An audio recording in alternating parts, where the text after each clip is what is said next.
Magandang araw po sa inyong lahat. Ngayong araw, ipagpagpatuloy ko po ang mga report sa taong bayan tungkol sa mga natuklasan ng iba't ibang ahensya ng pamahalaan tungkol sa mga flood control project na nakita natin na ghost project o hindi maganda ang pagkagawa.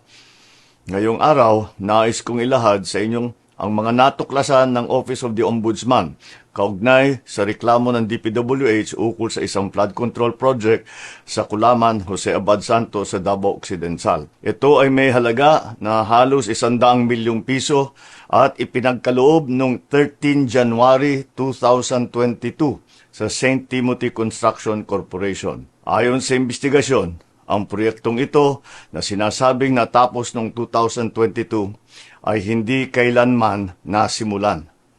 Sa inspeksyon ng CIDG noong 25 September 2025, natukoy na walang anumang konstruksyon sa lugar na yon.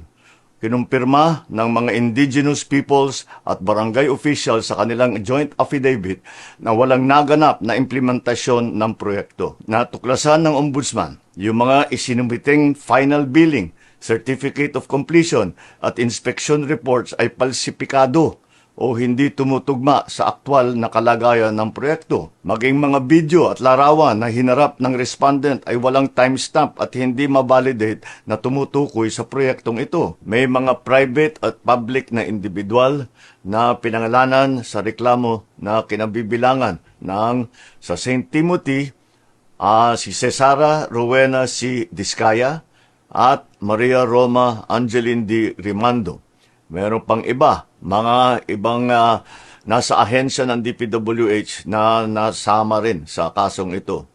Dahil ayon sa Ombudsman, ang mga respondent ay naglabas at nag-aproba ng mga dokumentong ginagamit para sa pag-request at pag-release ng buong halaga na halos 100 million pesos, kahit na walang natapos o nasimulang proyekto. Ayon sa kanilang finding, ang mga respondent na ito ay kumilos ng may manifest partiality, bad faith o gross negligence.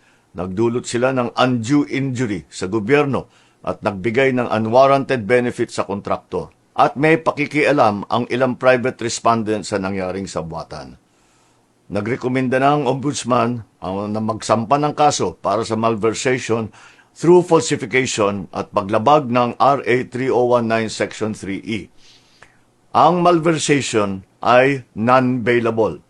Mabigat ito dahil hindi nila mababayaran ang kanilang paglaya. Pag naisampa na ang mga kasong ito sa korte, ang susunod na hakbang ng judiciary ay ang paglabas ng arrest warrant para sa mga pinangalanang individual. I have directed DILG and the PNP to ensure that they know the whereabouts of Discaya at nung iba pa para paglabas ng arrest warrant ay maareston sila kaagad. Umpisa pa lang ito.